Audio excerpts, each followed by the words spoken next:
नमस्कार।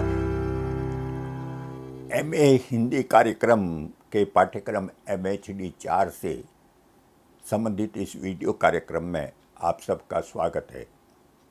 MHD 4 यानी नाटक और अन्य गद्य विधाएं। आज हम व्यंग्यकार हरिशंकर परसाई के निबंधों की विशेषताओं पर बातचीत करेंगे। आपके पाठ्यक्रम में परसाई जी के एक व्यंग्य निबंध को शामिल किया गया है जिसका शीर्षक है तीसरे दर्जे के श्रद्धेय। हरिशंकर परसाई कहानीकार थे, व्यंग्यकार थे, उपन्यासकार थे। उन्होंने कहानियाँ भी लिखी, उपन्यास भी लिखे, लेकिन मुख्य रूप से उन्होंने निबंध काफ़ी लिखे।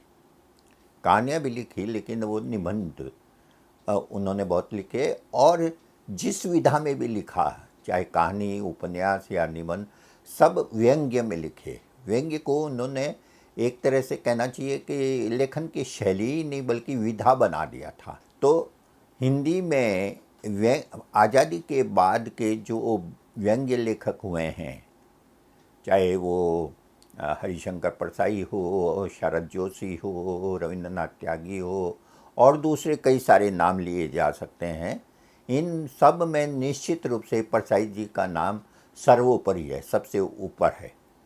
ये उस दौर के लेखक हैं जिस दौर को हम नई कहानी का दौर मानते हैं। उनकी बहुत सारी कहानियाँ, जैसे बोलाराम का जीव उनकी बहुत ही प्रसिद्ध कहानी है, शायद आप लोगों ने पढ़ी होगी। तो ऐसे बहुत सारे कहानीकार जो हैं, बहुत सारी कहानियाँ हैं, वो कहानियाँ भी उनकी व्यंग्य में हैं।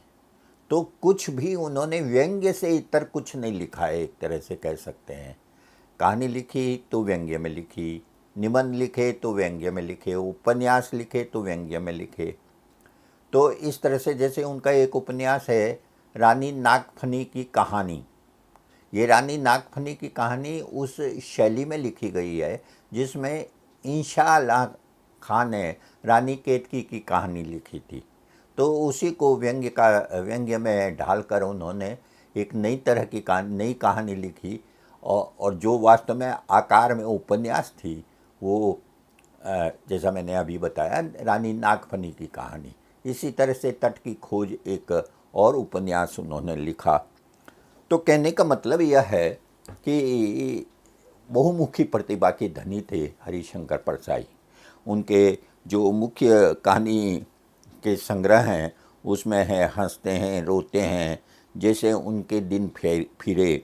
इसी तरह से व्यंग्य के जो संग्रह हैं, व्यंग्य निबंधों के, उसमें वैष्णव की फिसलन, सदाचार का ताबीज और विकलांग श्रद्धा का दौर, पगडंडियों का जमाना, इस तरह की बहुत सारे संग्रह हैं उनके।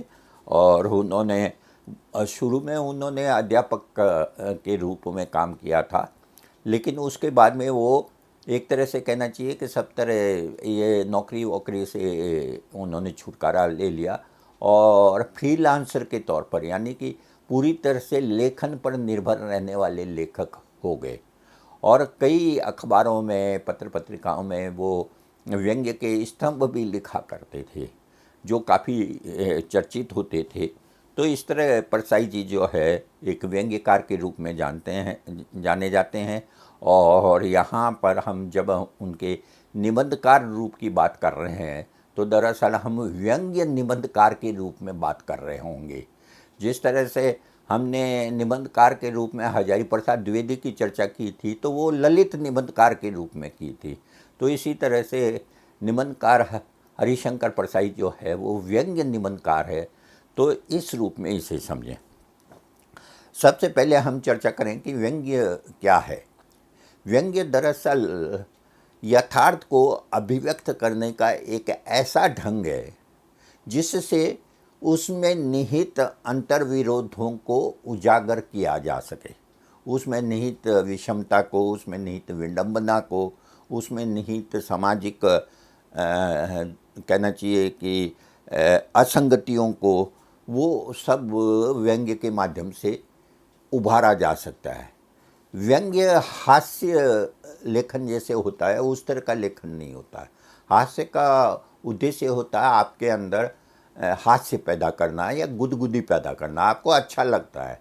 लेकिन व्यंग्य लेखन जो है वो गुदगुदी पैदा करने के लिए नहीं होता या हास्य पैदा करने के लिए नहीं होता, बल्कि वो एक तरह से आपको तिलमिलाता है, आपके अंदर आक्रोश भर सकता है, आपके अंदर सोचने के लिए आपको मजबूर कर सकता है कि ऐसा क्यों है या ऐसा क्यों नहीं है। जैसे उदाहरण के लिए भोलाराम का जीव कहानी की मैं बात करूं तो भोलाराम का जीव एक ऐसे व्यक्ति की काल्पनिक कहानी है जो सेवानिवृत्त हो चुका है, रिटायर्ड हो चुका है, भोलाराम उसका नाम है, लेकिन अभी तक उसकी पेंशन शुरू नहीं हुई है और मरने के बाद में भी उसकी आत्मा जो है वो भटकती रहती है। वो उस फाइल में दबी हुई है उसकी आत्मा, जिस फाइल में उसके पेंशन के कागज रखे हुए हैं।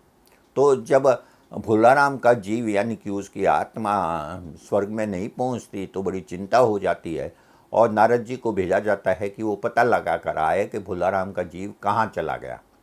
तो आप देखेंगे कि इस तरह की कहानियाँ वो लिखा करते थे।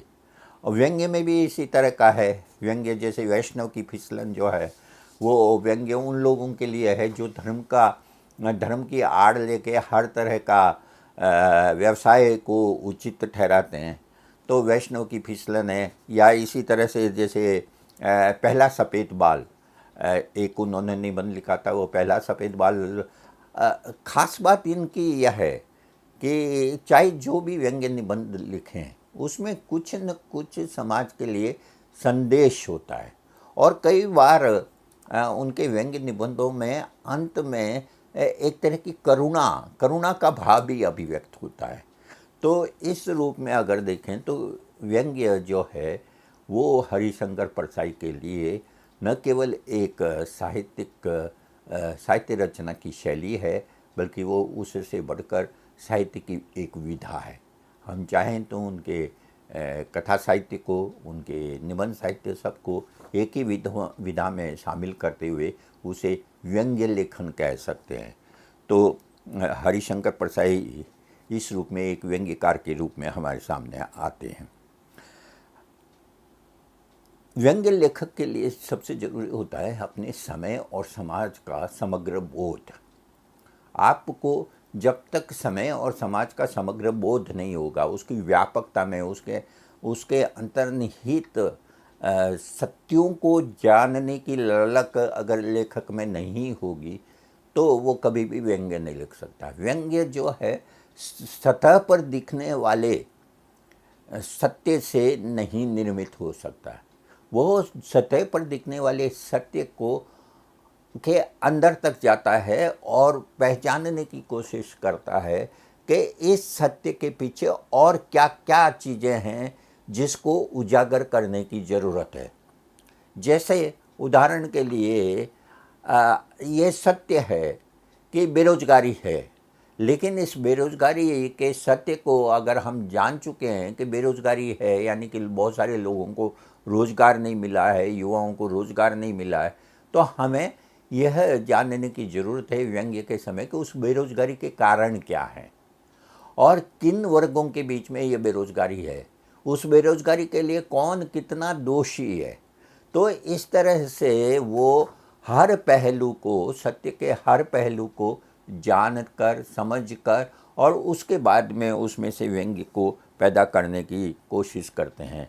तो व्यंग्य लेखन के लिए चाहे वो कहानी लिखी जा रही हो या कहना चाहिए कि कहानी लिखी जा रही हो या निबंध लिखा जा रहा हो या कुछ भी और भी, तो वो कोशिश यही करते हैं कि उस यथार्थ के को उसकी समग्रता में पहचान करें।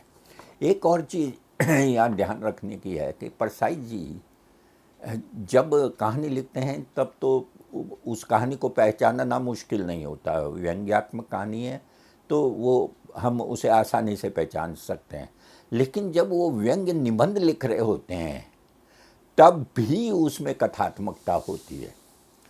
ऐसा नहीं होता है कि वो बिल्कुल निबंध को निबंध की तरह लिखें, बल्कि निबंध को हमेशा किसी न किसी प्रसंग के माध्यम से लिखते हैं, किसी न किसी पात्रों के माध्यम से, घटनाओं के माध्यम से वो अपने व्यंग्य निबंध लिखते हैं। जैसे तीसरे दर्जे का श्रद्धेय में भी आप देखेंगे कि कुछ जो भी बात कही गई है प्रसंगों के माध्यम से, पात्रों के माध्यम से कही गई है।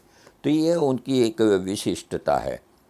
जो चीज़ वो खोज करते हैं, हाँ, ये बात जो मैं कह रहा हूँ इसमें ये ध्यान देने की बात है कि विधाओं की जो सीमाएं बनी हुई है, जैसे कहानी कोई पहचान करना हमारे लिए मुश्किल नहीं है, निबंध की पहचान करना मुश्किल नहीं है, लेकिन इनकी शैली इस तरह की है कि कहानी में निबंध, निबंध में कहानी।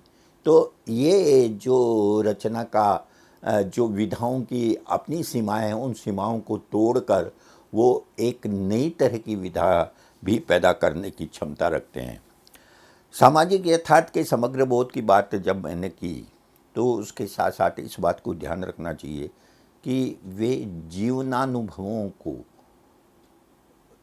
जब सामने रखते हैं, अपने सामाजिक यथार्थ को प्रस्तुत करने के लिए जीवन के अनुभवों को, तब वो कोई ऐसे जीवन अनुभवों को नहीं ढूंढते जो बहुत विशिष्ट हो, बहुत निराले हो। बहुत सामान्य से दिखने वाले जीवनानुभव को उठाते हैं और उसमें फिर वो ढूंढते हैं अंतर्विरोध, और उस अंतर्विरोध के माध्यम से वो उस अंतर्विरोध, उसमें निहित असंगति, उसमें निहित विषमता, उसमें निहित विद्रूपता, इन सब चीज़ों की वो खोज करते हैं और उसके बाद में उस व्यंग्य को उजागर करते हैं। व्यंग्य का निशाना वो आम तौर पर मध्य वर्ग को बनाते हैं, जिस वर्ग से वो खुद भी आते थे। वो खुद भी मध्य वर्ग से थे, एक अध्यापक थे और बाद में फ्रीलांसर लेखक थे, लेकिन मध्य वर्ग को वो मुख्य रूप से निशाना बनाते हैं। और वो उसकी शैली इस तरह से है जैसे कि वो आत्मालोचना कर रहे हों, अपनी आलोचना कर रहे हों। तो ये उनकी एक खास शैली है। जैसे तीसरे दर्जे का श्रद्धेय, उसमें जो बुद्धिजीवी है, जो लेखक है, वो कोई तीसरा व्यक्ति नहीं है, बल्कि वो खुद हैं और वो खुद पर ही व्यंग्य करते हैं और खुद पर व्यंग्य करके एक तरह से वो पूरे मध्य वर्ग को अपनी आलोचना के दायरे में लाते हैं। मध्य वर्ग पर व्यंग्य करते हैं या फिर उच्च वर्ग पर करते हैं, लेकिन मध्य वर्ग पर आलोचना करते हैं, जब व्यंग्य करते हैं तब वो आत्मालोचना के रूप में होता है। लेकिन जब वे उच्च वर्ग पर व्यंग्य करते हैं तो उसमें आक्रोश और गुस्सा वो भी रिफ्लेक्ट होता है, वो भी अभिव्यक्त होता है। तो ये एक अंतर है, इसको भी हमें ध्यान रखना चाहिए कि जब वो मध्य वर्ग पर व्यंग्य करते हैं तब उसमें उतना आक्रोश और गुस्सा नहीं होता जितना कि आत्मा आलोचना होती है, और इस आत्मालोचना के माध्यम से वो अपने व्यंग्य को उभारते हैं। लेकिन जब उच्च वर्ग पर व्यंग्य करते हैं तब उसमें आक्रोश भी व्यक्त होता है, उनका क्रोध भी व्यक्त होता है, और एक तरह से कहना चाहिए कि ये एक बड़ा अंतर उसे पहचाना जा सकता है। लेकिन कभी कभी वो मेहनत कश वर्ग को भी सामने लाते हैं।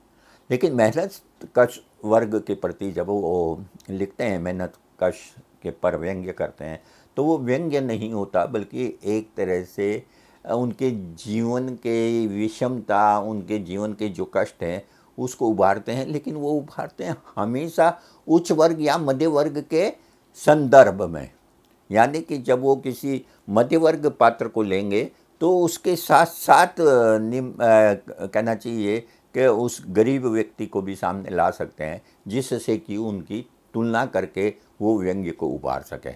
अकेले निम्न वर्ग उनके यहाँ नहीं आता, क्योंकि निम्न वर्ग को अपने व्यंग्य का निशाना नहीं बनाते।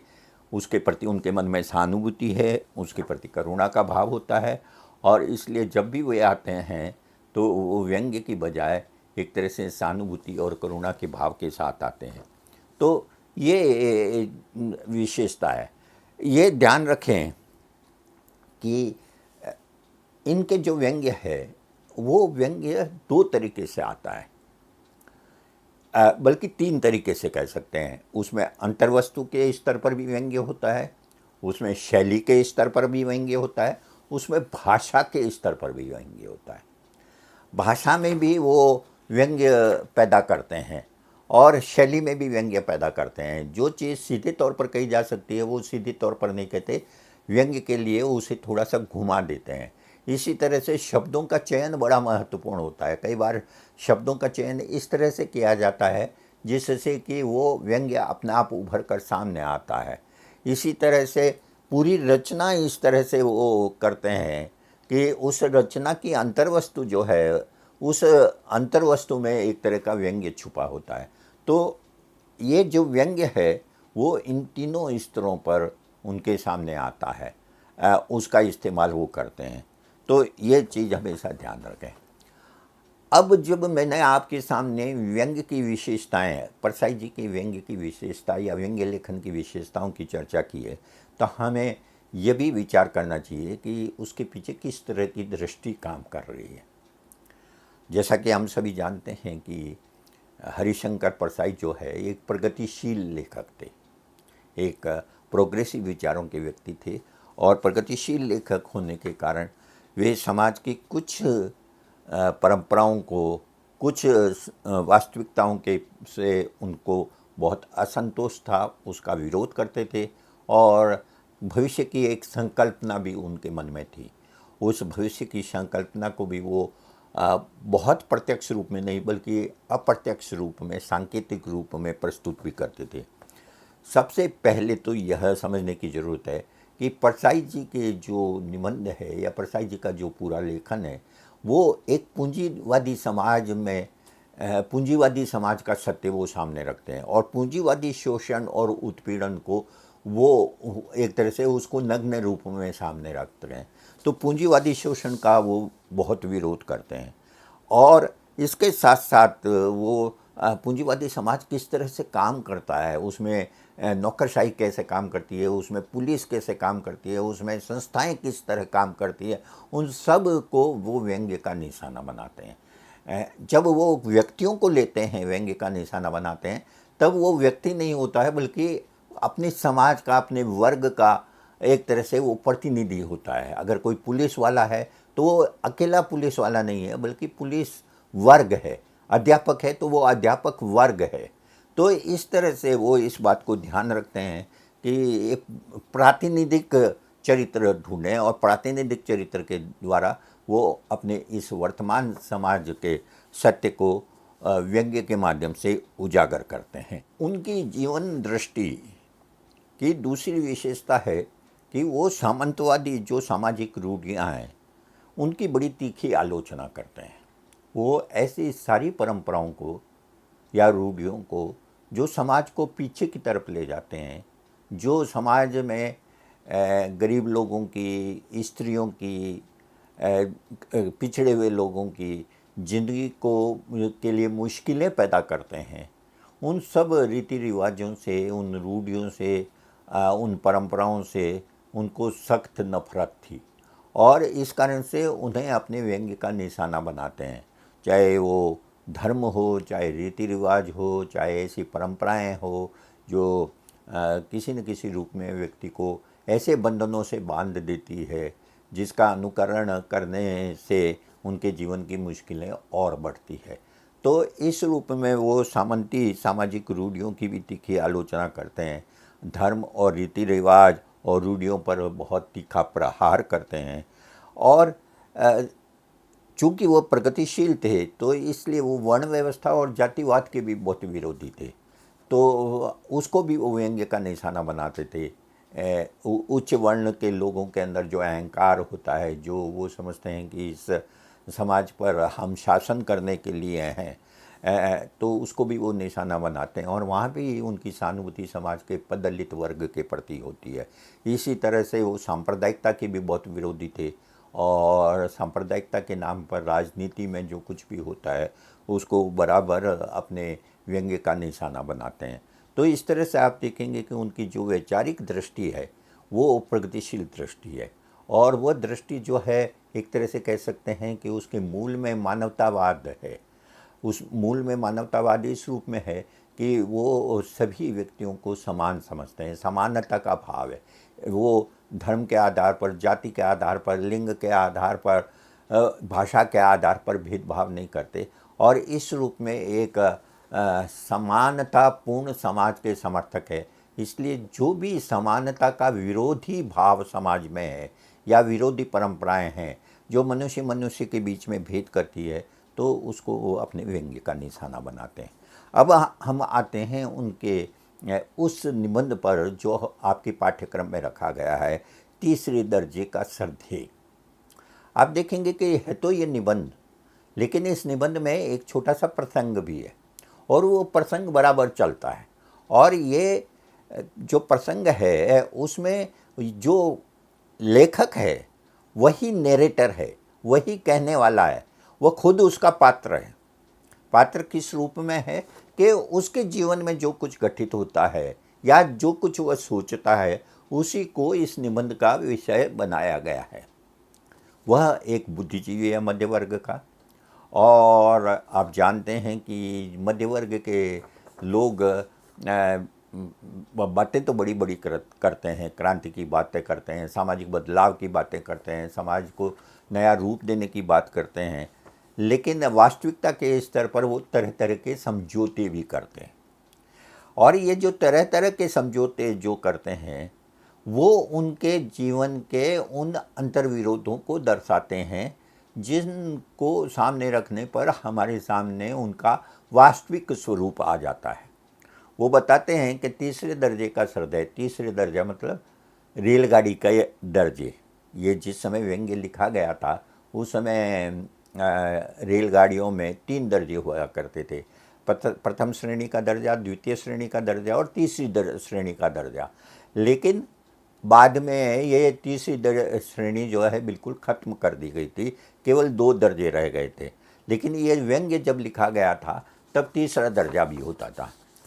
होता क्या है कि विश्वविद्यालयों में बुद्धिजीवियों को बुलाया जाता है व्याख्यान देने के लिए, और जब व्याख्यान देने के लिए बुलाया जाता है तो उन्हें प्रथम श्रेणी का किराया दिया जाता है, आने जाने का, आने का भी, जाने का भी, और एक किराया अतिरिक्त दिया जाता है, यानी कि 3 तरफ का किराया उनको मिलता है प्रथम श्रेणी का।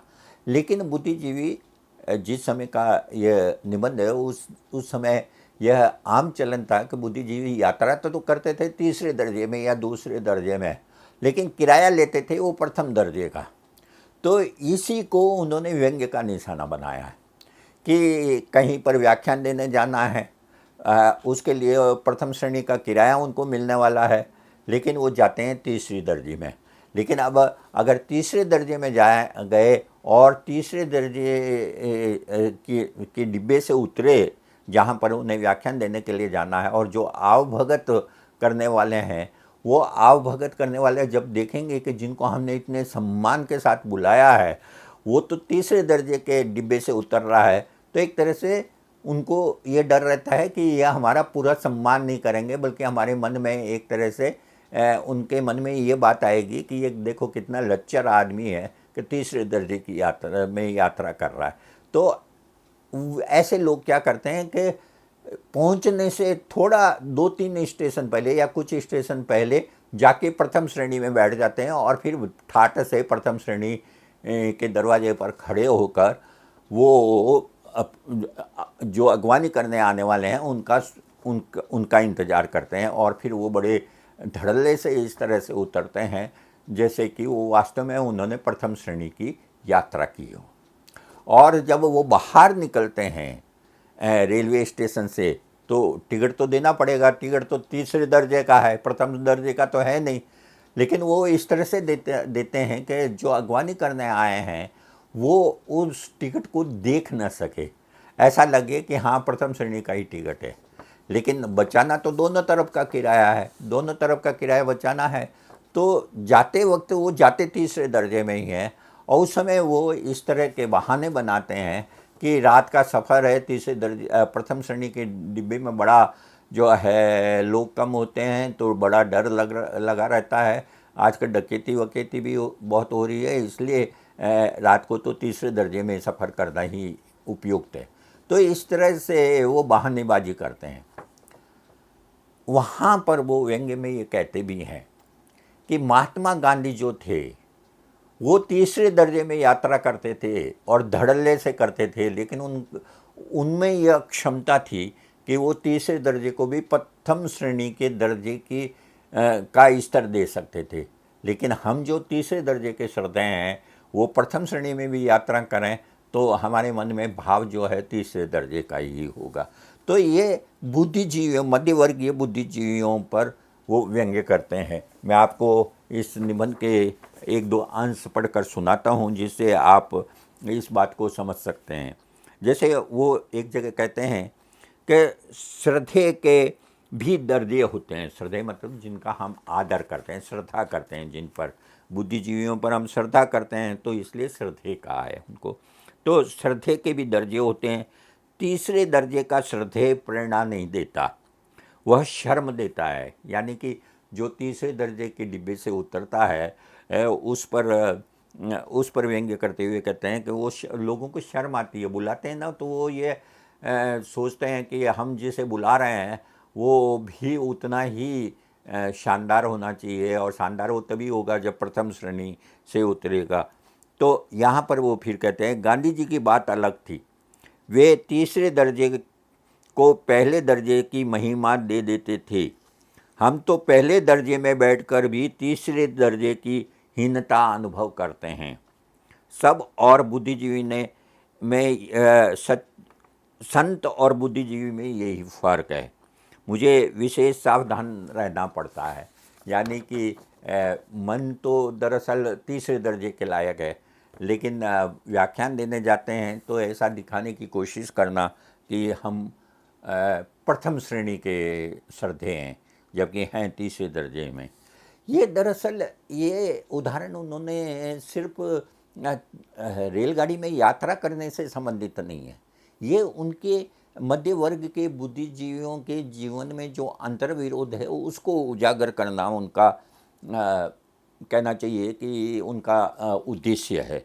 वो यह है कि बातें तो बड़ी बड़ी बड़ी करना, क्रांति की बात करना, लेकिन वास्तविकता यह है कि वो केवल मध्यवर्गीय महत्वाकांक्षाओं से पर संचालित होते हैं। हो क्या रहा है, आप तीसरे दर्जे की बात जो कर रहे हैं कि तीसरे दर्जे का किराया कम होता है तो पैसा कम खर्च करना और पैसा बचाना, गलत ढंग से बचाना। तो जो गलत ढंग से पैसा बचा रहा है वो क्रांति कैसे करेगा? वो क्रांति कैसे हो सकती है जब उसके अंदर इतना त्याग भी नहीं है?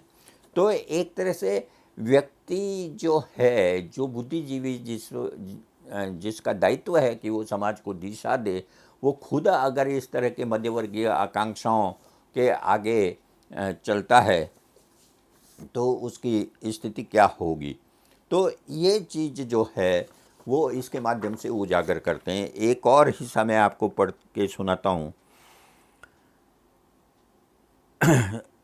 लौटते में मैं तीसरे दर्जे में यह कहकर बढ़ जाता हूँ कि पहला दर्जा रात को असुरक्षित रहता है। यही बुद्धिजीवी की मिश्रित अर्थव्यवस्था है, जो देश की मिश्रित अर्थव्यवस्था के अनुरूप ही है। देश के प्रति बुद्धिजीवी बहुत जागरूक है, वह पहले दर्जे से उतरता है और तीसरे में चढ़ता है। तो यहाँ पर भी आप देखेंगे कि व्यंग्य है कि दरअसल दावे तो वो पहले दर्जे के करता है, लेकिन वो वास्तव में है तो तीसरे दर्जे का ही। और ये तीसरा दर्जा बिल्कुल वैसा ही है जैसी देश की अर्थव्यवस्था है, मिश्रित अर्थव्यवस्था। आगे एक जगह कहते हैं कि जिस सड़क पर हम चल रहे हैं उसका नाम तो समाजवाद मार्ग है, लेकिन वो ले जा कहाँ रहा है ये किसी को पता नहीं है। एक और चीज़ वो व्यंग्य बनाते हैं कि ये जो मध्य वर्ग है ये बहुत ही अनिश्चय और अविश्वास उसके अंदर भरा हुआ है। किसी चीज़ पर वो विश्वास नहीं करता, वो हमेशा ये सोचता है कि पता नहीं ऐसा होगा या नहीं। जैसे स्टेशन पर पहुँचे तो वहाँ लिखा हुआ है कि ट्रेन इतने बजे आएगी, लेकिन फिर भी भरोसा नहीं होता और जाके वो टीटी से पूछता है, स्टेशन मास्टर से पूछता है कितने बजे आएगी, वो बताता है, उसके बावजूद जो है फिर दूसरे से पूछता है। तो ये जो अविश्वास और अनिश्चय है ये मध्य वर्ग की विशेषता है। और उनका कहना है कि ये अविशेषता इसलिए है कि उसे खुद अपने पर भरोसा नहीं है, उसे अपने पर भरोसा नहीं है और हमेशा इसी तरह की मन स्थिति में वो रहता है। तो ये जो तीसरे दर्जे का श्रद्धेय निबंध है, इस तीसरे दर्जे के माध्यम से उन्होंने मध्य वर्ग के पढ़े लिखे लोग जो ख़ास तौर पर अपने को बुद्धिजीवी कहते हैं, जो ये मानते हैं कि हम समाज को एक दिशा दे सकते हैं, हम समाज में बदलाव ला सकते हैं, हम समाज में क्रांति ला सकते हैं, उनके अंदर जो अंतर्विरोध भरे हुए हैं कि बातें बड़ी बड़ी करना लेकिन जीवन जो है बहुत ही टुच्चेपन से जीना, ये उनके जीवन की वास्तविकता है। और इसी वास्तविकता को उन्होंने व्यंग्य का निशाना बनाया है और इसके माध्यम से वो ये कहना चाहते हैं कि इस मध्य वर्ग से, ऐसा मध्य वर्ग जो जीवन की वास्तविकता के प्रति जीवन की वास्तविकता को, उसके अंतर्विरोधों को खुद न समझ के खुद अंतर्विरोधों का शिकार रहता है, उससे किसी बड़े बदलाव की उम्मीद करना व्यर्थ है।